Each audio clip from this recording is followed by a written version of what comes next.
Fifth Hour Radio Show. Clay, I guess the best place to start is how you got your start as a silhouette artist. This is pretty much a family tradition for you, right? It is, Rob.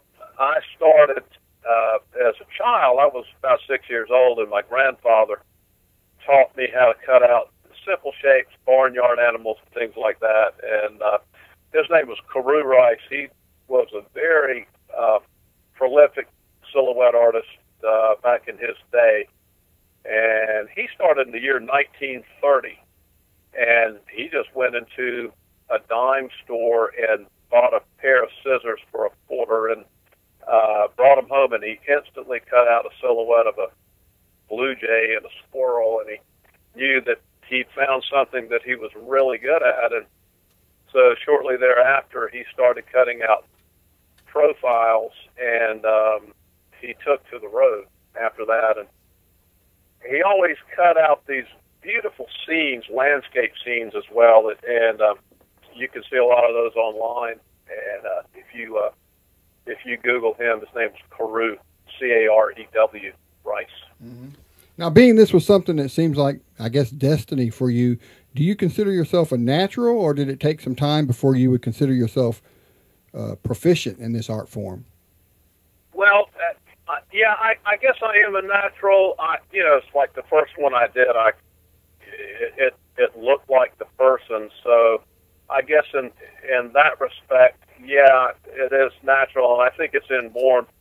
My granddad used to say it was inborn, but it still has to be worked out, the details do, with lots of practice, and that's where, just the time of putting in the hours and figuring things out for yourself comes in.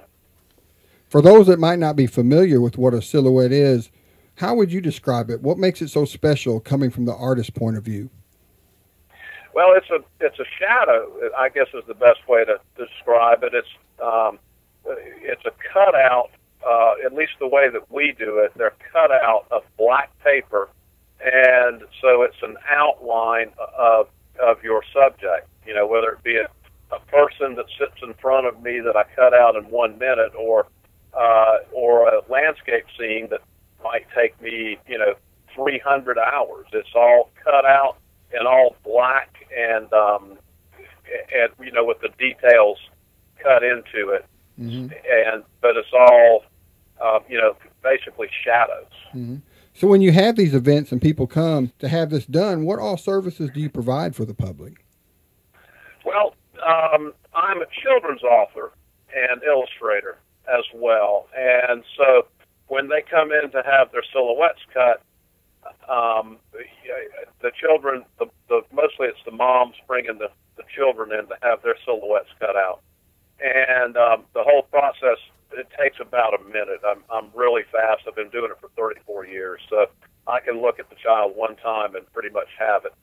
And but then they have the opportunity to purchase one of my children's books, and when they do that, as part of the book signing, I make an extra silhouette of that child and mount it in their very own children's book. And I have 3 children's books out now, and the first one is called The Lonely Shadow, about a little shadow who's looking for a child to belong to. Very sweet story. And the next one out is called Mama Let's Make a Moon, and it's about a little Blue Ridge Mountain family, and the children come to Mama one day because they want to make a moon. So they talk Mom into helping them make a huge moon from an old family recipe for a moon. And they roll it up the mountain, and all the animals from the forest join in to help them, and they hang it in the sky. My third book it just came out about 3 weeks ago. It's called The Stick, and it's about a little boy who had no toys to play with, and he sits in the park every day and watches the other children play with their toys, and that makes him sad. And one day he finds a stick leaning up against the tree that he always sits under, and he picks it up, and suddenly he's a pirate, he's a baseball player, he's a knight on a steed. He's anything he wants to be because he's using his imagination. And he notices that there are words carved into the stick. Imagination lives in you. It's the fire, and all you do, use it well, and you can be anything you want to be.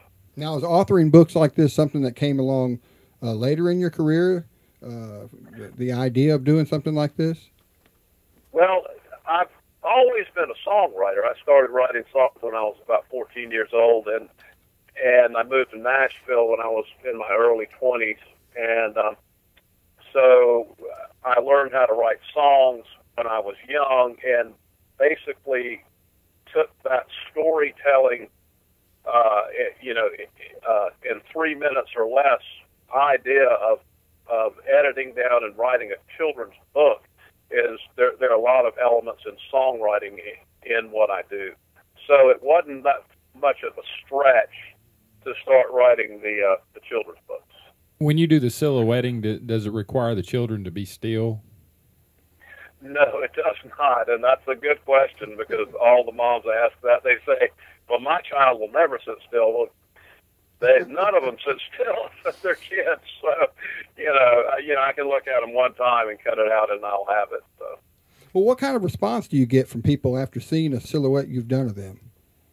Oh, they love it. A lot of the moms literally burst into tears. That can either be a really bad thing or a good thing, but in this case, it's a good thing. And they get a great response. And I've just been doing that for so long that it's just second nature. Is that your favorite part? The faces of the children and parents once they hold that memory you created in their hands.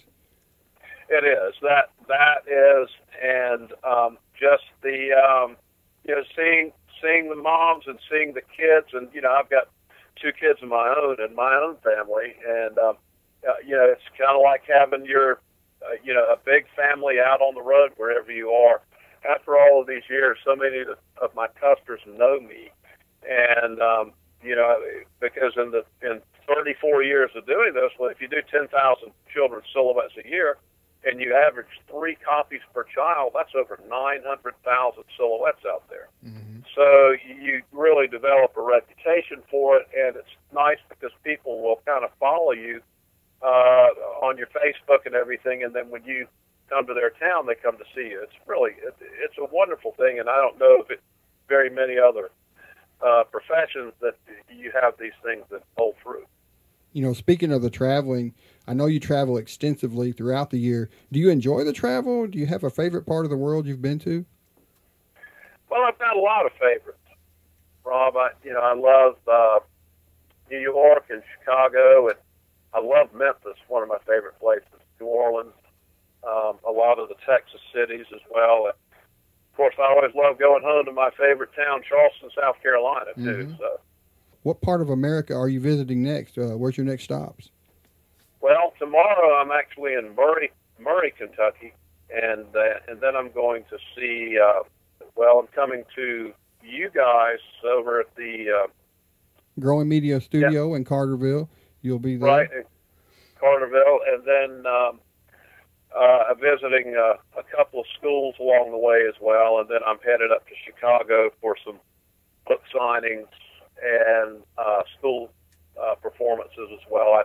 I bring my guitar, and a lot of these the bookstores like for me to go into the schools and perform a show, and I go in and show them how I do my silhouettes and play my songs for them. Each one of my books has its own theme song, and so I have a whole entire show that I do for schools as well. On a personal side, what do you do on your downtime? Do you have any hobbies, favorite TV shows that just, kind of take you away from it all? I am an avid fisherman. I love offshore fishing as well as inshore. I'm a licensed Coast Guard captain, and so I'm not in the Coast Guard. I'm a licensed captain through the Coast Guard, and I love fishing and the whole lifestyle that goes with that. And so when I'm home, I take my sons, and we usually will go fishing. So where can people go as far as website, social media, to get more information about yourself, what you offer, and where you'll be next? They can. A lot of people visit my Facebook page. It's Silhouettes by Clay Rice. SILHOUETTES. Silhouettes by Clay Rice.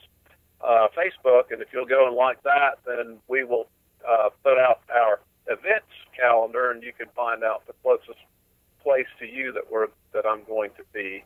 And when you hit Silhouettes by Clay Rice, you can check out my website as well. Well, Clay, I want to thank you once again for joining us tonight on the show. It's been a pleasure talking to you. Thank you, Rob. I really appreciate it, and I will hopefully talk to you again soon.